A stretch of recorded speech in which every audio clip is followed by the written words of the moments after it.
नमस्कार, मैं हूं संजीत श्रीवास्तव और आप देख रहे हैं नेशनल पॉजिटिव न्यूज़।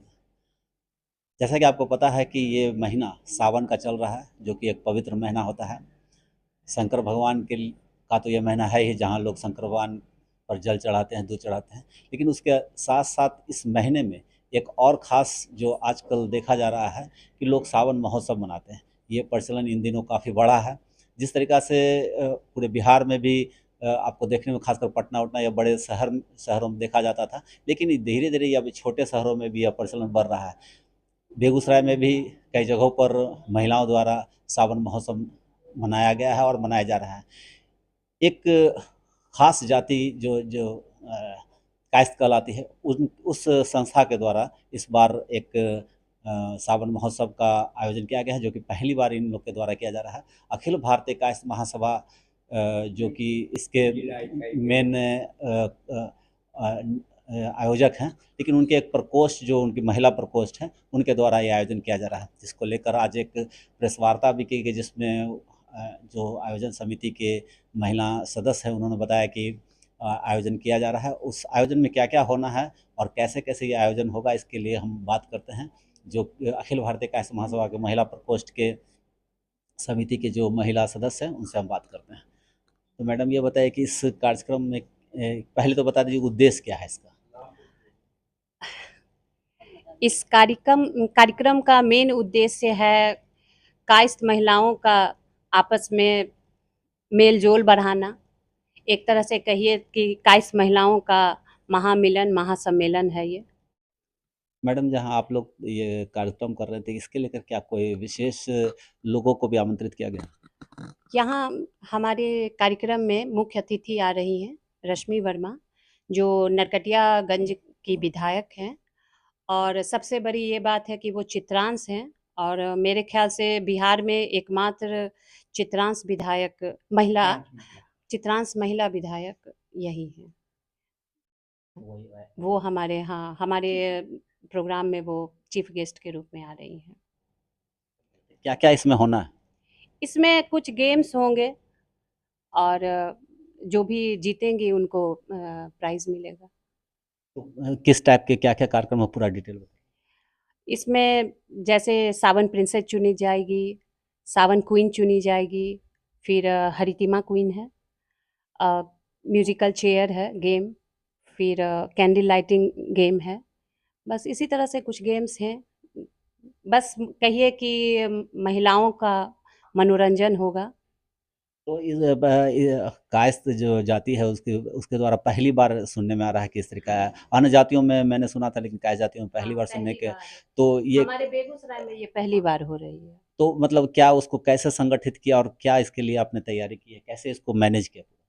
हम लोग जो भी कायस्थ महिला हैं इस संगठन की, घर-घर घूम के कार्ड बाँट रहे हैं और सभी महिलाओं को जागृत कर रहे हैं कि वो सब एक हों, और ज़्यादा से ज़्यादा हम लोग सारी महिलाएँ एक जगह एकजुट हो पाएँ। आप बताइए कि क्या किस तरीक़ा का आयोजन है और आप लोग कितनी तरह से तैयारी कर रहे हैं? हम लोग बहुत तरह-तरह का तैयारी कर रहे हैं और सारी महिला मिलके कर रहे हैं, और इसमें मेहंदी का भी है कि जिनका मेहंदी अच्छा होगा उनको प्राइज़ दिया जाएगा। आप बताइए मैडम कि मतलब ये आप तो शिक्षिका भी हैं, तो आप बताइए कि इस तरह के आयोजन को आप कैसे देखती हैं? कितना ज़रूरी है, एक खासकर महिलाओं के सेंस से देखें तो कितना ज़रूरी इसको मानते हैं? मैं निशा लाल हूँ। देखिए, ये सावन महीना ही बोला जाता है कि हरियाली और खुशहाली का महीना है। तो बहुत अच्छा लग रहा है कि हम लोग सब कायस्थ महिलाएँ जो हैं आपस में मिलेंगी और हमारा एक जो संबंध है बहुत मजबूत होगा। थोड़ा-सा कहीं से कभी कोई बोलता है कि अरे आप में तो इतनी एकता नहीं है, लेकिन हम इस बार हम चाहेंगे कि हम दिखा दें कि हमारे में कितनी एकता है, हम कितने समृद्ध हैं अपने विचारों से, अपनी शैलियों से, अपनी कार्यशैली से, सारी चीज़ से। मेन उद्देश्य है कि हम आपस में मिलें और एक-दूसरे को समझें, एक-दूसरे के भावनाओं को समझें, एक-दूसरे को समझें, और एक जो मजबूती है हमारे समाज में, वो मजबूती हमारे समाज में आए, एक विश्वास पैदा हो और सब मिल-जुल के रहें।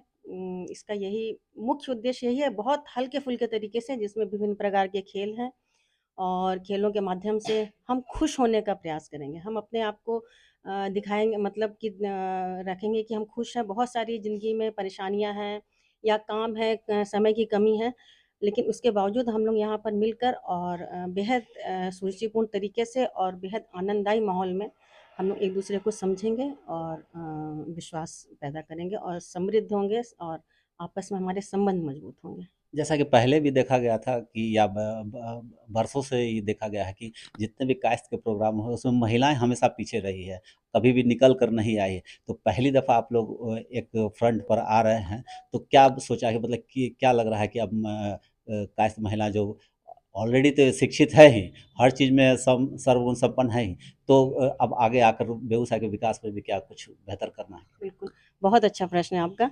आपने कहा कि महिलाएँ जो है कायस्थ महिलाएँ विशेषकर पीछे थी, मैं मानूँगी कि वो पर्दे के पीछे से रहकर सारी कार्य करती थी। इस बार पर्दे के आगे में रह के वो सारे कार्य को पूर्णता की ओर ले जाएँगी और एक समाज में एक मतलब बहुत अच्छा संदेश जाएगा कि जो आपने कहा कि महिलाएँ पर्दे के पीछे थी या पीछे से काम कर रही थी कायस्थ महिलाओं के बारे में। तो बहुत ही एक अच्छा संदेश जाएगा कि कायस्थ महिलाओं के बारे में जो अभी तक ऐसी मान्यता है या धारणा है, बिल्कुल गलत है। अभी तक जितने भी काम वो पर्दे के पीछे से जितने अच्छे से कर रही थी, अब उतने ही अच्छे से कार्य वो पर्दे सामने आके करेंगी और दिखा देंगे पूरे विश्व को कि हम कि कायस्थ महिलाएँ क्या हैं और किस तरह से एक समाज को संगठित कर सकती हैं। अपने समाज से लेकर वो सारे समाज को अपने जाति से लेकर सारे समाज, सारे देश को संगठित किस तरह से कर सकती हैं, उनमें कितनी ताकत है, वो इस बार दिखा देंगे। अब आपसे मैडम जानना चाहिए कि आप इस आयोजन को कैसे देख रहे हैं? बहुत अच्छे तरीके से देखते हैं और धन्यवाद करते हैं अपने ग्रुप के सभी बड़ों का और ख़ासकर सारिका भास्कर का, जो ऐसे आयोजन को करने के लिए तैयार हुई और बहुत अच्छे तरह से हम लोग बेहतर ढंग से करने के लिए चाहेंगे। इसमें जितना भी हम लोग को हो सकेगा, उतना योगदान देंगे। और सबसे बड़ी बात है कि हमारे समाज में सबसे बड़ी बात यही होती है कि सब सबसे मिलते हैं लेकिन अपने आप से नहीं मिल पाते हैं, अपने जाति से नहीं मिल पाते हैं। तो इसी को संगठित करने के लिए हम लोग का ये प्रोग्राम है, जिससे कि हम लोग अपने जाति को मजबूती और बल प्रदान करें और हर महिला अपने घर में एक उज्जवल भविष्य अपने अच्छे संस्कार से अपने बच्चों को आगे बढ़ावे। मैडम आप तो इस टीम की लीडर भी रही हैं और आपने ही लोग का अलग जगह है, तो अब कैसे देख रहे हैं कि अब तो जो ये कारवां एक तरह का है बनता भी नज़र आ रहा है, इसको कैसे देख रहे हैं और कैसा लग रहा है कि कार्यक्रम कितना दूर तक जाएगा?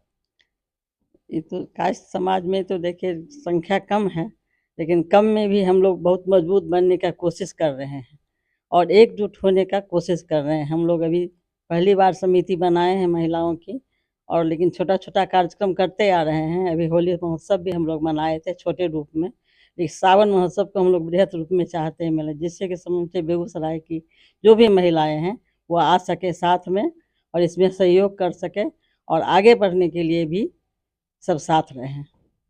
तो कार्यक्रम की सफलता के लिए आपने अपने स्तर से किस-किस तरीके की तैयारी की? जो भी सहयोग हो रहा है आर्थिक या और भी जो भी सहयोग हो रहा है प्रोग्राम में, सभी मीटिंग में हम भाग लेते हैं और अपनी मत भी देते हैं, जैसा भी हो सहयोग करते हैं। जैसा कि आपने देखा कि जैसा कि आपने देखा कि पहली बार ये सावन महोत्सव होना है कायस्थ जाति की तरफ से महिलाओं का। तो आपने भी इन लोग का बयान सुना कि पहले तो हम ये लोग शिक्षा को लेकर सर्वगुण संपन्न है ही, लेकिन पहले फ्रंट पर आकर समाज के विकास को लेकर बेहतर तरीके से काम नहीं कर पाती थी या इन्हें मौका नहीं मिलता था। लेकिन इनको लगा कि अब एक ऐसा मौका है जहाँ ये अब समाज को भी दिखा सकती हैं कि हम कुछ आगे बढ़ के पूरे समाज को एक दिशा दे सकते हैं, उसके लिए कुछ बेहतर काम कर सकते हैं। जो काम पहले पीछे से कर रहे थे, अब वो फ्रंट पर आकर कर रहे, उसके लेकर एक संगठन बनाया जाएगा और लोगों को जोड़ने की बात भी इन्होंने कही। ऐसा नहीं कि सिर्फ अपनी जाति के लिए विकास किया जाएगा, आने वाले दिनों में अन्य जातियों के लिए भी, अन्य पूरे समुदाय और समाज के लिए भी विकास करने की इनकी योजना है।